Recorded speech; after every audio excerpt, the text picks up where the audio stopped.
Le public l'a découverte, l'a adorée, dans la série Le miel et les abeilles.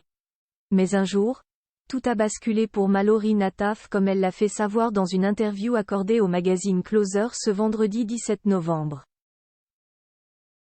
La suite après la publicité et si la vie lui souriait, enfin? Pendant des années, Mallory Nataf a vécu plus de bas que de hauts. Il y a 2 ans, on apprenait que l'ancienne héroïne de la série Le miel et les abeilles était à nouveau sans domicile fixe.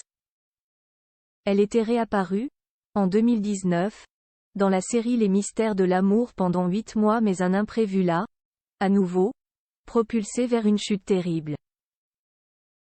Je suis retombée dans la rue, mais pas par choix, je vous le garantis, explique-t-elle dans les colonnes du magazine Closer.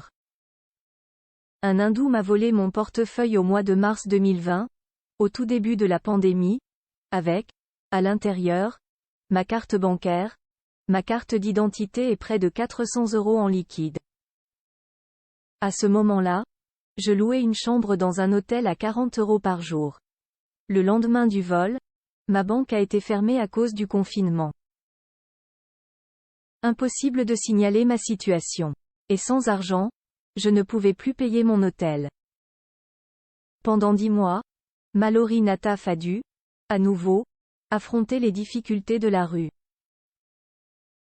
Dormir dehors, sans carton, sans matelas, sans tente. Éloignée de ses proches, sans nouvelles de ses enfants dont elle a perdu la garde, la comédienne de 51 ans se félicite de n'avoir jamais vécu le pire.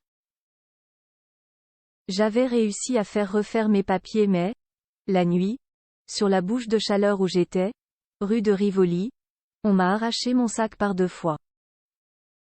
Heureusement, ce sont vraiment les seuls pépins que j'aille endurer durant les 10 années que j'aille passer à la rue, précise-t-elle.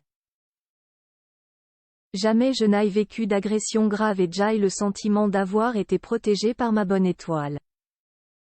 Elle a vivoté avec les 20 à 30 € que les passants lui donnaient tous les jours. Pour s'en sortir, Mallory Nataf n'oubliait jamais de prendre soin d'elle, en se rendant à la douche municipale, mais aussi en changeant de vêtements, tous les mois, à l'aide de friperies Guérisol. Aujourd'hui, tout va mieux pour l'actrice. Des représentants l'ont retrouvée pour laideur après la diffusion d'une émission de Cyril Hanouna le 13 janvier 2022. Elle dispose d'un logement, d'aide financière et vit à Paris. Elle écrit un récit de sa vie, travaille avec un DJ sur des chansons et va retrouver le personnage de Lola Garnier le 10 décembre 2023 pour un film intitulé Le Noël de l'amour. Je suis aussi entourée de gens de confiance qui m'aident à gérer mon image, se félicite-t-elle. Et puis, je me sens bien. Vraiment, sereine et apaisée. C'est tout ce qui compte. Retrouvez toutes les informations sur Mallory Nataf dans le magazine Closer, numéro 962, du 17 novembre 2023. La suite après la publicité.